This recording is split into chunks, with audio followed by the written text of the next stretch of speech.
Welcome to another episode of the Money and More podcast with me.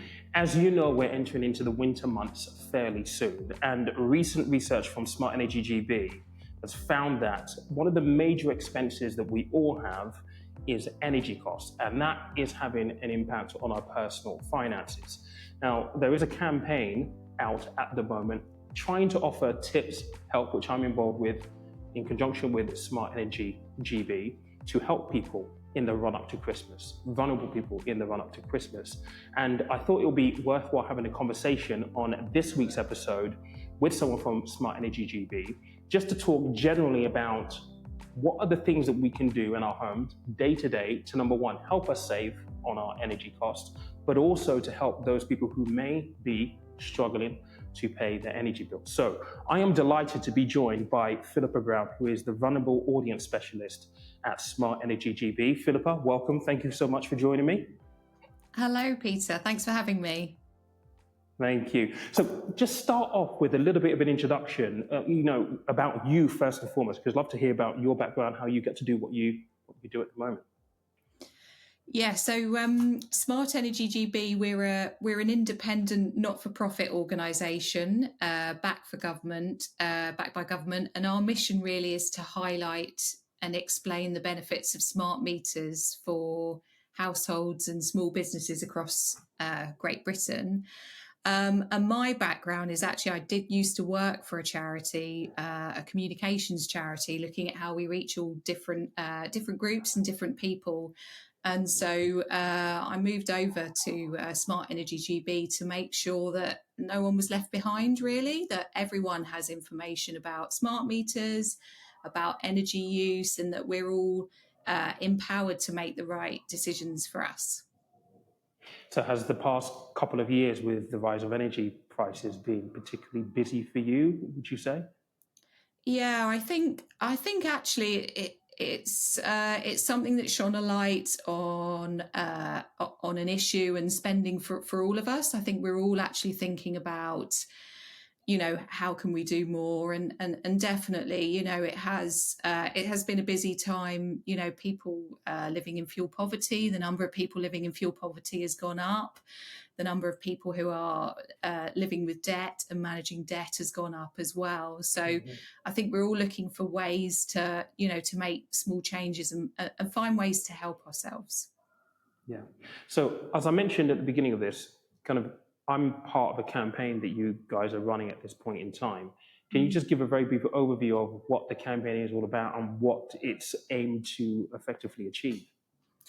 Sure. So I think, the campaign is all about encouraging us to talk about our money worries and ask for help from people and organisations around us if we're struggling financially. So I think you mentioned earlier, we've done a bit of a survey, and this survey found that almost a quarter of Brits worry about money every day, which is, is quite a stark statistic. And now we're heading into the winter. We know that the energy price cap is going up. So that number could go higher. So for us, we're just trying to shine a light on the fact that it's really important to talk to your friends, your family, other people you're close to. It can help you feel less alone.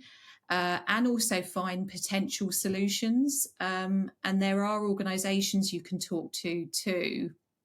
And I think particularly if you're struggling with your energy bills, what people don't often think about is actually an important first step is to talk to your energy supplier. There are different ways that they can help you.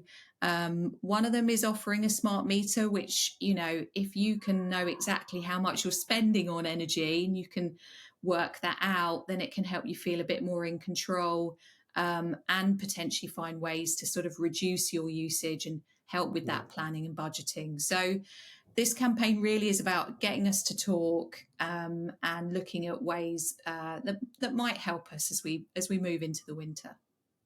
Yeah, and that's, to be honest, one of the key things that kind of attracted me to the campaign. For the past 4 years, doing what I do now, it has been about having open conversations about the fact that it's okay to be struggling, and it's okay if you are struggling. and there are ways out of it. And it's Mm, interesting, we talk about the fact that, a quarter of people are worried about their money at the moment. And that mm. aligns really with other statistics around the fact that, one in four of us have less than £100 in savings. So I think this talking is a huge part of the campaign, which I really kind of, it resonate with me, which is why I wanted to be, involved in it. And I think in 2024 and beyond, it's very much needed. We're kind of a nation of stiff upper lip. Yeah, It's almost impolite to talk about money, and that's yeah, kind of one of my missions, to try and change that if we can. yeah, definitely. So, in your experience, having done this for a while, what are Mm. some of the most effective energy saving tips that you have come across that work? Yeah, I think there are, there are things that work and there are things that can help.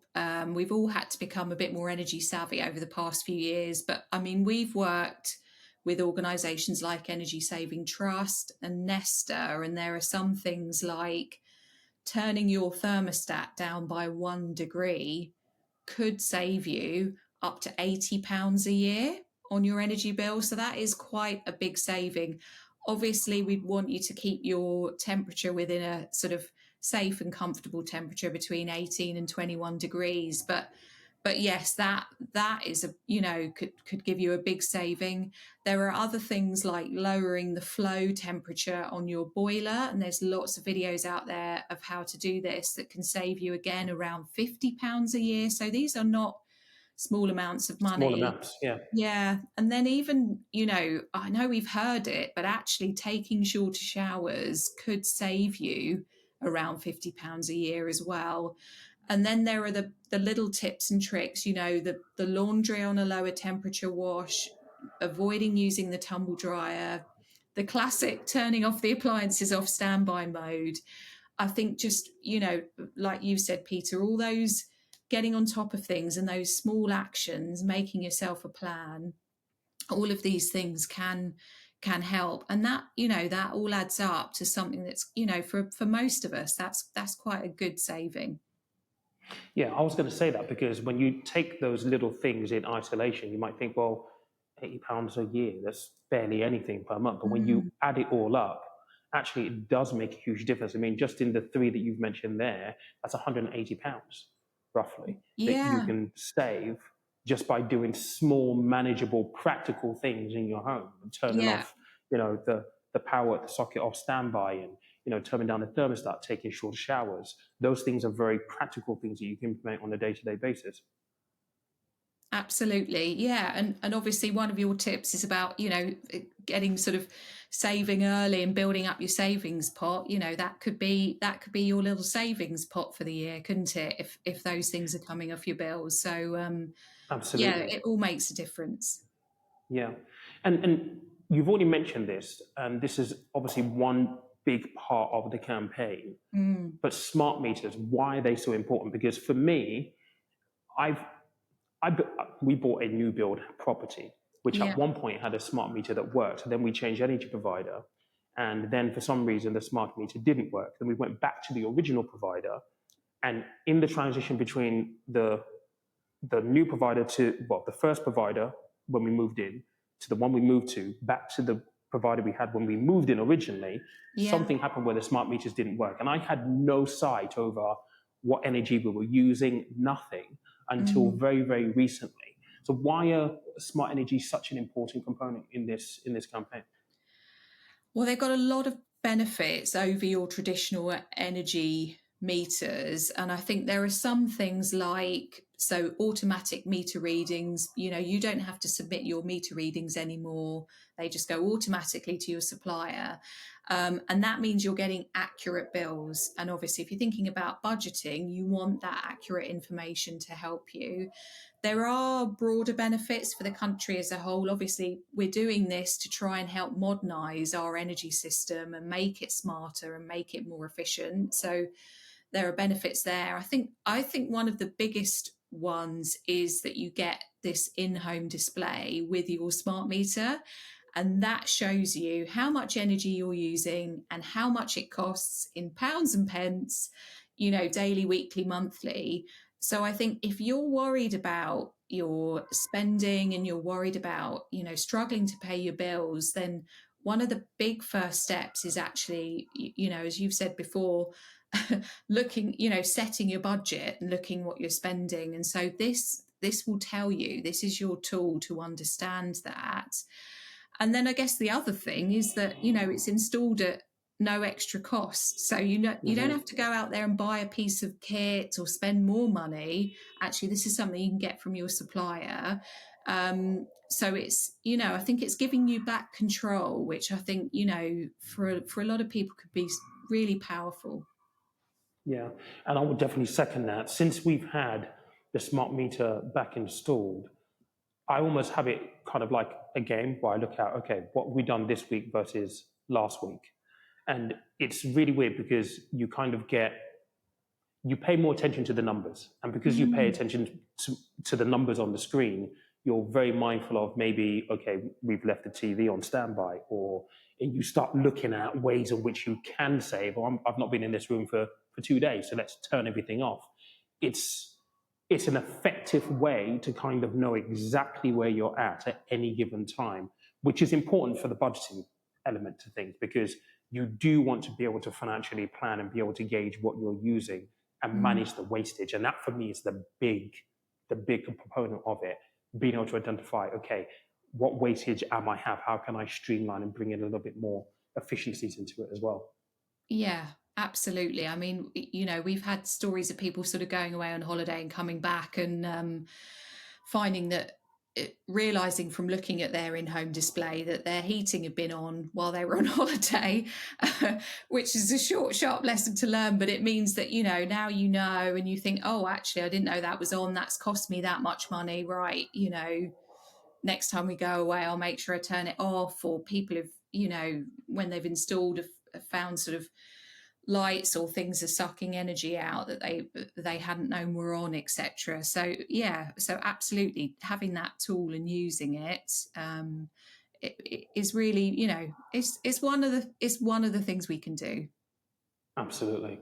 So you mentioned before the energy price cap has recently gone up again, Mm. which means that as we head into the winter kind of like season, there'll be people out there who may be struggling. Um, what can people do who may be struggling, looking at their bills, thinking, I don't know how I'm going to pay this. I don't know how I'm going to be able to manage this with everything else that's happening. What are your top tips there?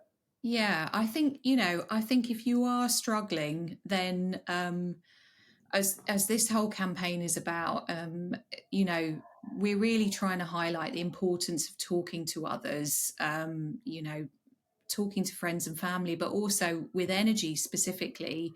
You can talk to your energy supplier if you're struggling to pay a bill, and they do have sort of various means of support. And so once you've contacted them, they can talk you through the different support that they can offer. So it might be a smart meter, it might be a debt plan, etc., etc. But really taking that first step and talking to them, can unlock more support. Yeah, there is often, and I've certainly seen this, and this is true whether it's energy providers or any other type of provider. If there's a Mm, financial transaction involved, people often feel really, really anxious. And there is a good reason for that because it's actually rooted in behavioral science. It's called the ostrich effect. You kind of bury your head in the sand and you just think, okay, I'll come round to dealing with this a little bit later on. It's going to get better. What would you say to people who may feel a little bit anxious about speaking to their energy provider? Because I think a lot of people are scared that if they go to the provider and say, well, look, I'm really struggling, they yeah, might feel that they're either going to get shut down or there isn't going to be any help available to them. What would yeah. you say to people in that position? Well, I guess firstly, it's totally understandable, isn't it? And I think, we've all been there. If you're worried about money and if you're worried about speaking to your energy supplier, that that is completely understandable. And, you know, I totally get it. I think it's just sort of thinking about the fact that it will help and it can help. And once you start sort of tackling those problems and talking to people, that is where, you can work with others, like your energy supplier, to really put a plan together. So, your supplier has to help you come to a solution if you're struggling to pay. There are, obligations on the supplier as well on how they help customers in this way. And they can talk you through different ways to help pay your bills, different ways to structure payment plans.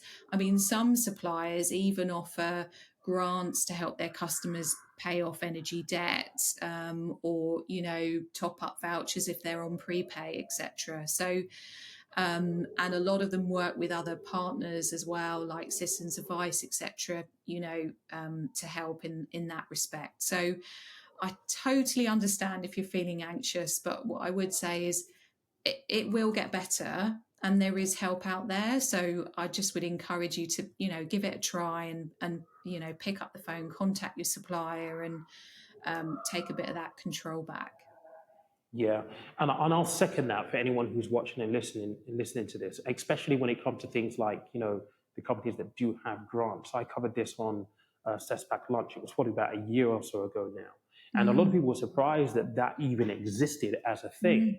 mm, And yeah, then you start asking questions. Okay, well, what do I need to do? And a lot of yeah. the time, the process isn't as laborious as you think, but because this help is there and people don't know about it, it's not really being used. So if you are struggling, if you are in a position where you're thinking, I don't know how I'm going to make this better, I don't know how I'm going to, get over this or get past this, asking the right questions, or at least having the conversation to start off with. Start the conversation, the questions will come as a byproduct of that conversation, but you've got to start that conversation first and foremost. I think one of the key things that I do want to ask you about is, what help is out there specifically for vulnerable people as we Mm. head into the winter months, especially with obviously the price cap having increased recently. Yeah. Yeah, I guess you mentioned, people don't know there are grants available. I think one thing a lot of people don't know about is the Priority Services Register. Hmm. So if you talk to your energy supplier, so for example, if you've reached state pension age, if you're pregnant or you've got young children in the household, if you have a disability or a long-term medical condition, they can add you to the Priority Services Register. And that gives you, again, access to extra support if you need it. So, for example, you're prioritized if there's like a power cut, and they can even bring in sort of extra gas supply, or um, prioritize getting you back on service. If you've got additional communications needs and you think need information in a different way, they can provide information sort of tailored to those needs. They can give you things like additional password protection if you have people coming to the house to sort of fit the smart meter or check your meters, etc., etc. So there's lots of additional support that being on the Priority Services Register unlocks. Um, Hmm.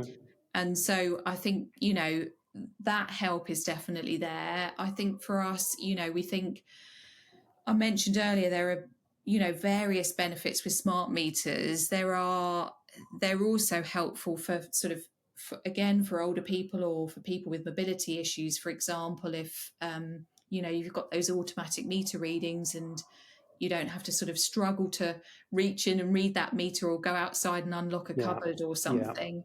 yeah, Um, and also, if you're on a prepay meter, you know, it means that now you can top online on the phone. If you still want to go to your local shop, you can, but you don't need to. And, we've heard stories of people who really just getting their key in their prepay meter or topping it up has been a real challenge for them, and then just being able to do it over the phone or online makes a huge difference. So again, there's a lot more, like you said earlier, there's a lot more help out there than you might realize, and so that's kind of why we're trying to spread the word about all the different things you might not know about and that you could potentially do. yeah. Just off the back of that, because I think if people are listening or watching this right now, this might be a natural question that they'll think, Pete, I hope, why didn't you ask this question? I'm thinking of this as we're speaking now. Mm. Are the energy companies expectant that they're going to receive calls from people who are struggling? Because They must be, surely. And I'm sure they have an internal process that they will follow for those people, which means that it's already been thought through in terms of this is what we offer, this is what we'll do when people phone up. It's expected, right, that they're expecting people to call in. Yeah, absolutely. They know some people are struggling. They have specialist teams to support. A lot of them have vulnerable customer teams.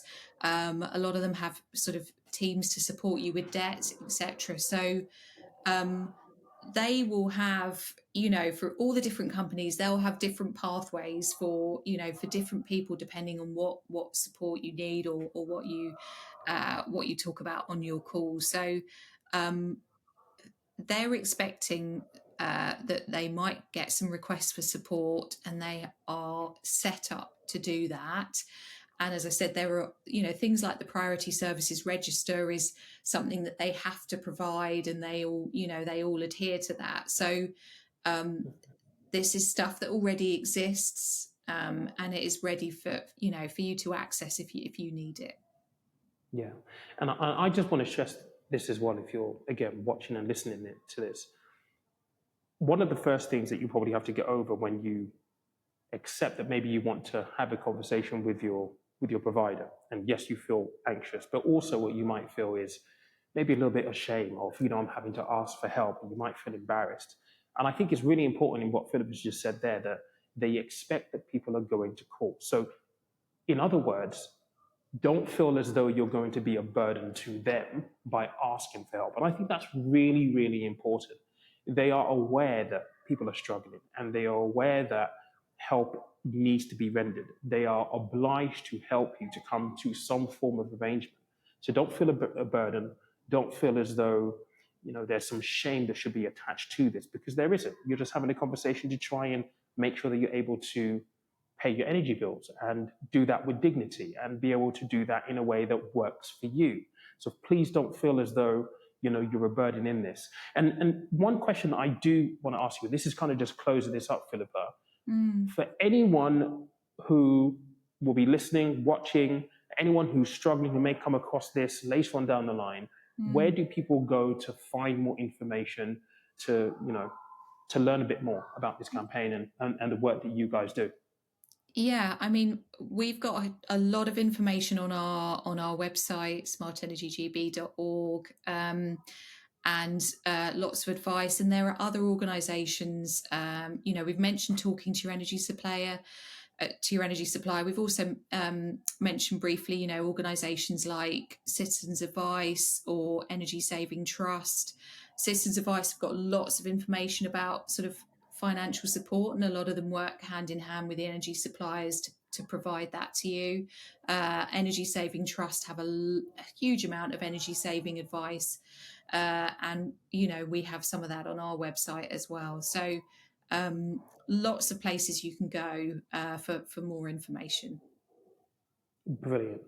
Thanks so much for joining and for answering all these questions. I'm sure it's going to be really, really impactful.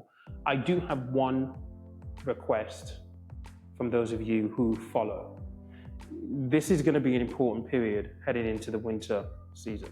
If you take the wider context of the world, there are lots of financial pressures left, right, and center.